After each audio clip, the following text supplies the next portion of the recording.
Hello investors and welcome back to Just Randy Stocks. During this video, I want to explain why I mentioned this on my community tab. I put it on my watch list and I mentioned this in the Discord. Now this is NAKD Brands, the apparel and swimwear company, and I haven't talked about this since the last time they had a catalyst. They've got another catalyst coming up and I think it could be an interesting play. So this is NAKD or NAKD Brands, and a lot of people are familiar with this. Either people believe in it or they absolutely do not believe in it. So September 21st, business update and letter to shareholders. Last time we talked about this, they were talking about a disruptive opportunity in the clean technology sector.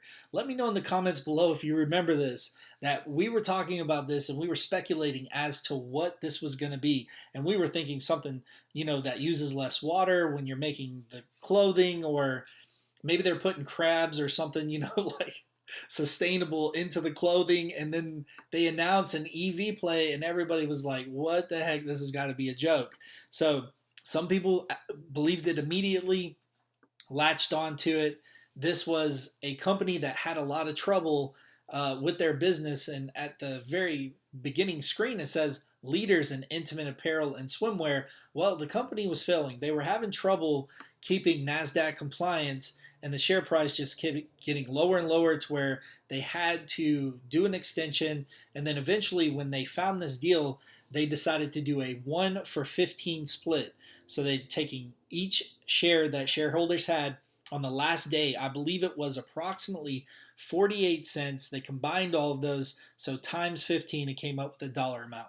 Well, the stock dropped 20%, like reverse stock splits typically do.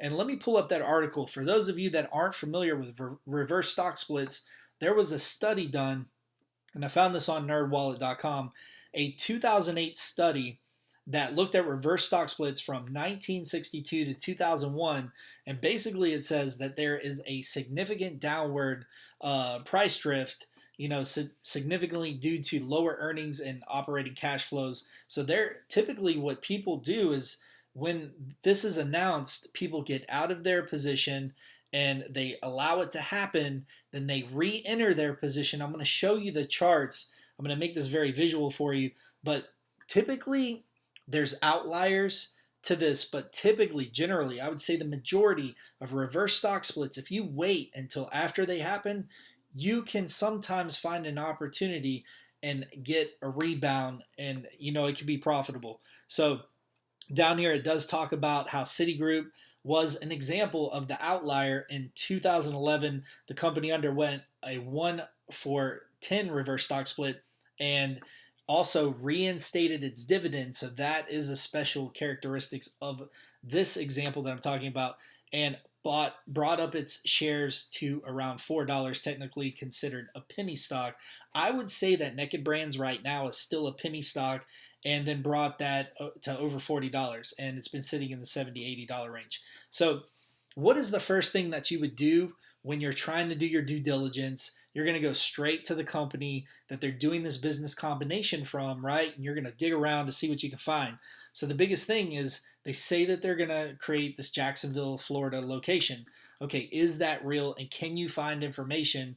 If I'm skeptical, the first thing I'm going to do is I'm going to go straight to Jacksonville to see if I can find anything related. And I'm telling you, this is really happening. It looks like they have gotten approval, tax incentive, and something very similar with Proterra happened that was very similar to this. So you can see here that it's real. So not only that, but I went to the guy's webpage. So Peter's the guy that is supposed to be leading this operation. And you can see Peter was the chairman at Greenland Technologies Holding Corporation. So you can see a picture of the facility, and people are speculating down here. Some people are even asking, hey, what is, what's the location? But it's obviously, Florida, if you know how to do your due diligence. So another thing you might look at is their careers to see if you could find some jobs opportunities in the Jacksonville location. And there was just this general join us button. So I wasn't too concerned about that. But you can't see any job postings like for a plant leader for the Jacksonville location. Now, if you go into the PowerPoint presentation, there's some skepticism when it comes to the revenue that they plan on accomplishing in 2023 with this technology, and that's 2.1 billion dollars or 600% upside potential when they've only accomplished a revenue of 5.5 million in one single year of 2020. It just seems like the ramp is going to be very, very significant, but it is, it's good to see that they do have vehicles delivered, that they've got a global span, and that they've got pretty decent gross margins at this point. So it looks like on the low end, they typically have 25% gross margins. And some of these EV plays, they've been struggling with gross margins. So if they can manage that, that could be good. Now, I did go to Motor Trend and I wasn't able to find anything when I typed the company in. And I also really believe that TechCrunch should have this on their visibility if this is truly something outstanding, So I was a little concerned that I wasn't able to find anything when I went in to dig into those areas. So the last thing I did was I wanted to check in to Peter Wang and just see the company that he's currently on the board of, how is that being ran? And I know this probably isn't a completely fair comparison, but there was some good news. So I was somewhat pleased by the way that business operations are running, total revenues. So I don't know if this matters at all, but you could go to see just where he's been on the board before if you wanted to check that out. But I would say mainly the concerns really have to do with their projections. They just seem overly forecasted to where they're unrealistic, and I think this really bothered a lot of people to just think that it's really not. Uh, they don't have the ability to accomplish this. So just remember that this is a commercial play, and when they say that, they're the only ones in the market that have released or have 3,300 vehicles, these are the companies that they're doing in comparison with. So Workhorse, has had their troubles. Nikola has definitely been troublesome. Arrival is one that I have looked into a little bit. And, they're mainly going to be focused on vans, but also buses. Looks like they're trying to get early positioning in this play. It looks like this could be very interesting. So I would say for the price that you're paying right now, is it a value buy under $6? And I would say you're probably mitigating your risk. Now, the last thing I want to do is I want to go through the charts with you. So just to reiterate, holding through a stock split can be dangerous. There is a significant drop. You can see the one that happened here. It was almost 20% most of the time. And you've seen me read through that article previously. This will drop off in anticipation for the reverse stock split. And that's what happened. This went down about almost 20%, 19%. It got into this buy range where the indicator went off.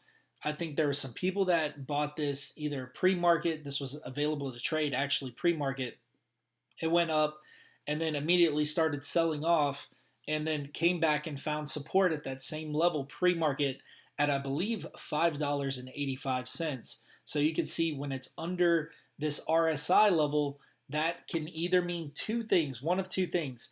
It's either just a trend indicator showing that this is in a downtrend because it's underneath this middle dotted line, or down here below the 30, and you can see the numbers are listed over here.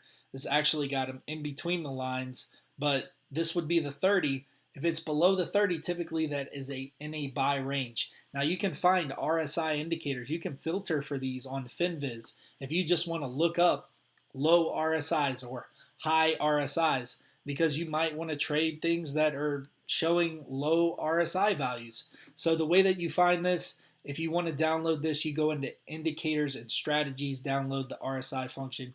You can put this on the chart. So I would not even touch this if it wasn't dipping below this RSI indicator. And you can see here, we are talking about below $6, the highest here, and you can see it was trending down.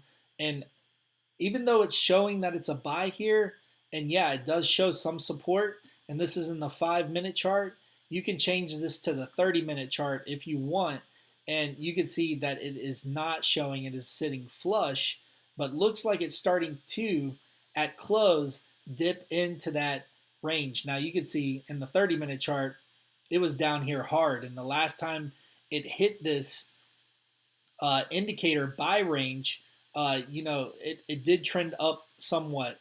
It had a little bit of an uptrend, but barely made it over this midpoint line. That's why I like to watch this. If you're just looking for an entry point, you're looking for a nice low entry point. I like to get you in low.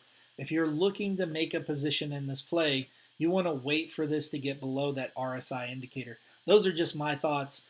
Please use this not as financial advice, but be sure to do your own due diligence. But I believe this is respecting the technical chart. You can see it came up here in the 5-minute chart, tested, and immediately got kicked right back down, where I believe it's going to gain some more support after it dips below just a little bit more. So this might be one to watch pre-market if you want to get an entry position. I think 585 and below, this might be a good entry point if you're looking to take a position and you think that the catalyst could be before the end of the year the company changing names. So the ticker is not going to change, so it's not going to be that visible, but they will start doing press releases under Naked Brands, NAKD, with the new company Cenntro.